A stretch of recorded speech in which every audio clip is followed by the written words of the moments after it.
Nag-spear fishing po tayo at may nahuli akong grouper na barbecue shot po yan. So nag-drop tayo dito kasi may mga rainbow runner.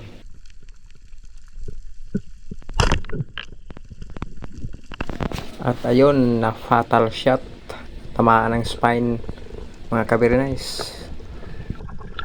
Okay na to pang ulam, rainbow runner o sulinaw o languso sa Bisaya.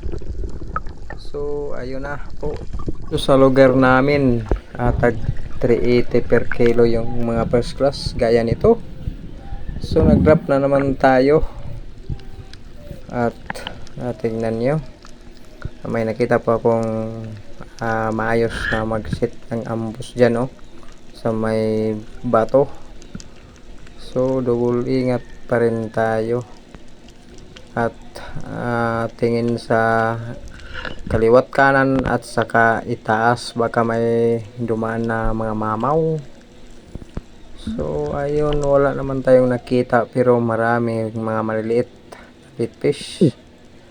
Pero may namataan po akong isang maliit na grouper. Ayun yung itim.